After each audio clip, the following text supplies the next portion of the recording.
Bonjour à toutes et tous et bienvenue dans ce nouvel épisode de Star Wars News. Pas forcément énormément de choses à vous présenter cette semaine, mais vous allez le voir, le peu d'informations que j'ai à vous donner sont comme qui dirait particulièrement croustillantes. On va commencer tout d'abord avec cette information, Samuel L. Jackson qui, une fois encore, on commence à en avoir l'habitude, tente un nouvel appel du pied pour demander à Lucasfilm de faire revenir son personnage de Mace Windu. Mace Windu, he's alive with one hand somewhere. Yeah, somewhere. There's a huge history of people with one hand returning in Star Wars.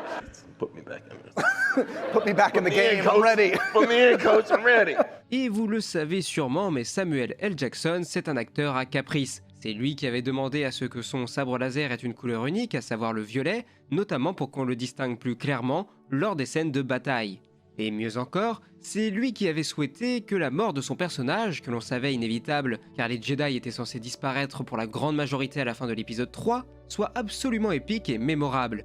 Et quoi de mieux qu'une mort telle que celle qu'il a pu obtenir, à savoir tuer des mains du plus puissant seigneur Sith de l'histoire, après pourtant lui avoir tenu tête, et par-dessus tout, sa mort est due à Anakin Skywalker. C'est un point de bascule extrêmement important pour le personnage, car c'est à partir de cet acte fondateur qu'il n'y a plus de retour en arrière possible. C'est au moment où il tranche le bras de Windu qu'il rompt le dernier lien qui le raccorde à l'ordre Jedi. C'est à cet instant qu'il devient Dark Vador. On peut alors difficilement avoir une mort plus iconique que celle-ci. Et pourtant, cela fait maintenant plusieurs années qu'on entend Samuel L. Jackson déclarer haut et fort que les Jedi sont des personnages qui peuvent survivre un peu à tout et à n'importe quoi, que nombreux sont les personnages que l'on pensait morts et qui sont pourtant revenus à la vie, et sur ce point-là, c'est vrai qu'on peut pas vraiment lui donner tort. Mais pour autant, je vais vous donner les raisons qui, selon moi, font que Mace Windu ne doit pas, et surtout, ne peut pas revenir. Bon, les raisons du pourquoi il ne doit pas revenir, je les ai déjà un peu évoquées. C'est parce que cela briserait complètement le sens de la revanche des Sith, ou tout du moins cela le dénaturerait, et amoindrirait son impact. Quand Anakin lui tranche le bras, il tranche également le dernier lien qui le retenait à l'ordre Jedi, et qui l'empêchait de tomber sous l'entrave de Palpatine. Si on apprend maintenant que Windu a en réalité survécu, bah ça la fout mal quand même. Imaginez, la survie de Maul est déjà compliquée à expliquer, même si je comprends ce qu'ils ont voulu en faire ensuite et que c'est selon moi plutôt réussi, mais il n'en reste pas moins qu'au départ ils font revenir un peu magiquement un personnage à la vie, un procédé qu'à titre personnel je n'apprécie pas vraiment. Mais voyons maintenant pourquoi Windu n'a pas pu survivre, et pourquoi contrairement à ce que nous répète sans cesse Samuel L. Jackson, il ne s'est pas juste fait couper la main. Ça serait oublier de parler du fait qu'il se fait électrocuter de la plus brutale des manières lorsque Sidious déchaîne une énergie plus puissante que jamais, comme il le dit lui-même. Et pour finir, Windu ne fait pas une simple chute, il est propulsé à travers la fenêtre sur plusieurs centaines de mètres à l'horizontale avant forcément de chuter quelque part sur Coruscant.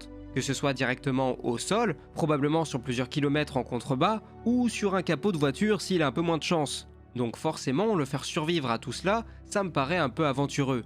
Et puis par-dessus tout, quel serait l'intérêt ? On ne peut pas faire revenir Windu juste pour faire plaisir à l'acteur ou aux fans qui réclament son retour. Car il faut se l'avouer, je pense qu'au final, le retour du personnage ferait plus de mal que de bien à la saga. Et j'ai bien peur qu'avec ce côté très fanservice de Lucasfilm ces dernières années, qui essaye de se recréer une bonne image après les problèmes causés par la postlogie et l'insistance de l'acteur et des fans, que tout cela finisse bien par arriver à un moment donné.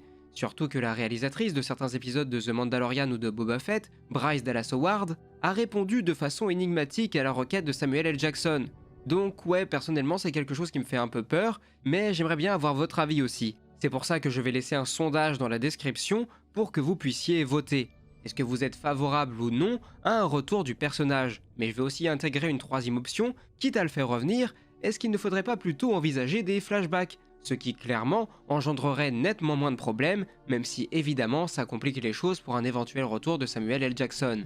Mais j'ai hâte d'avoir vos avis concernant cette question dans les commentaires, internet se fight depuis quelques jours là-dessus, donc j'aimerais bien avoir aussi l'avis de la communauté française. De toute façon, je pense que la vidéo de ce dimanche sera consacrée à cette histoire entourant le personnage de Mace Windu, où j'essayerai d'approfondir un peu plus le propos que je vous ai présenté aujourd'hui.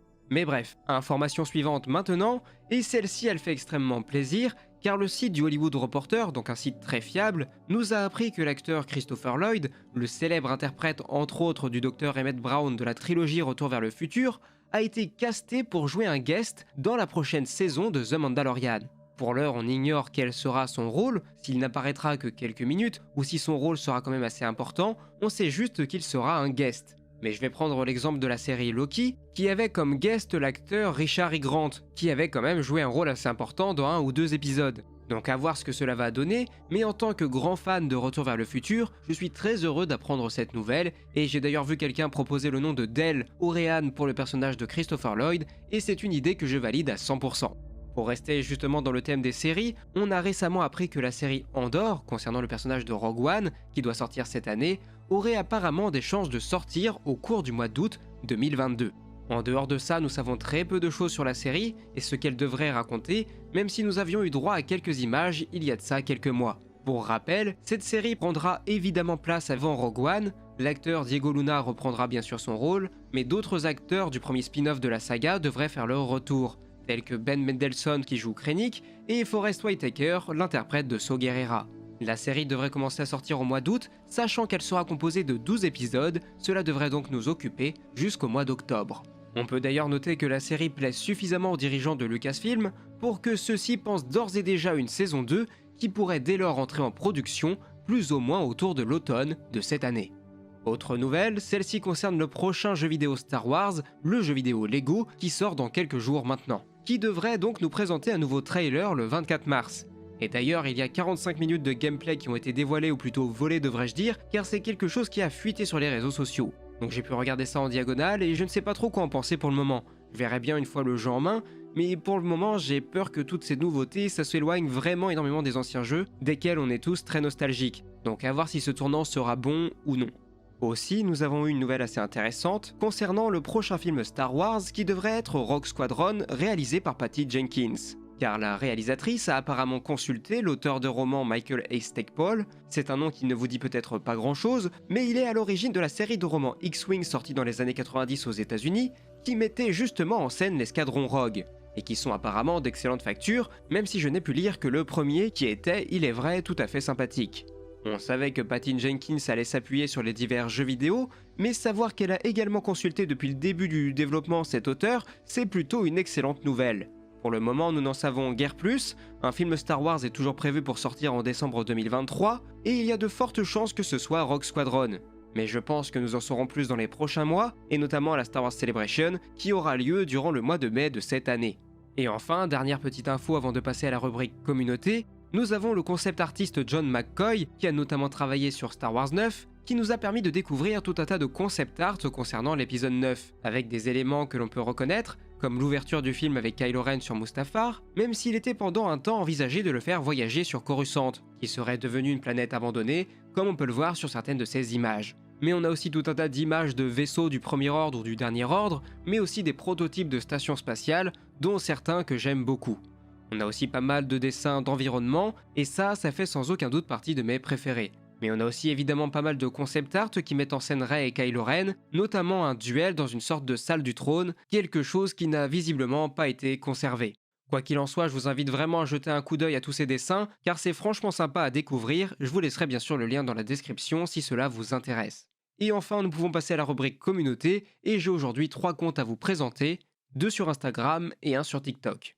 Sur Instagram, je vais d'abord vous parler de Aeria, j'espère que je prononce bien, qui est une cosplayeuse à 16 heures, mais qui par-dessus tout fait du sabre laser artistique ou chorégraphique. Je vous laisserai bien sûr aller jeter un coup d'œil à son Insta, mais c'est clair que le talent est présent. Je vous assure que ça a l'air facile quand on la voit faire, mais si vous avez déjà eu un sabre laser avec une lame dans les mains, je vous assure que c'est pas si évident que ça, loin de là. Et le deuxième compte Instagram, c'est celui du Trooper Écarlate. Il se décrit lui-même comme un photographe qui met en scène des Lego dans la nature, et personnellement j'aime vraiment beaucoup. Dédicace à celle de Kylo Ren dans la neige et à celle de Luke face au soleil, ce sont mes préférés. Et enfin pour finir, alors cette fois-ci ce n'est pas le compte d'un ou d'une abonnée, mais je suis tombé dessus par hasard sur TikTok, et donc il s'agit d'une cosplayeuse qui réalise des photos ou des vidéos dans un environnement bien particulier. Et y a pas à dire, ça a de la gueule. Si vous voulez en voir plus, je vous recommande chaudement de vous abonner au compte Kylo Ren Club, ça vaut vraiment le coup d'œil. Et voilà ce qu'il en est pour ce deuxième épisode de Star Wars News, j'espère que cette émission continue de vous satisfaire, et encore une fois, si vous avez des amis doués d'un talent bien particulier ou que vous avez vous-même un talent à partager, n'hésitez pas à me le signaler sur mes différents réseaux sociaux. Sur ce, si cette vidéo vous a plu, je vous invite dès à présent à la liker et à la partager autour de vous. Et si vous voulez être sûr de ne rien manquer concernant l'actu Star Wars, vous savez qu'il ne vous reste plus qu'à vous abonner à la chaîne. Et sur ce, moi il ne me reste plus qu'à vous dire à la semaine prochaine, c'était Absolute, et que la force soit avec vous. Ciao.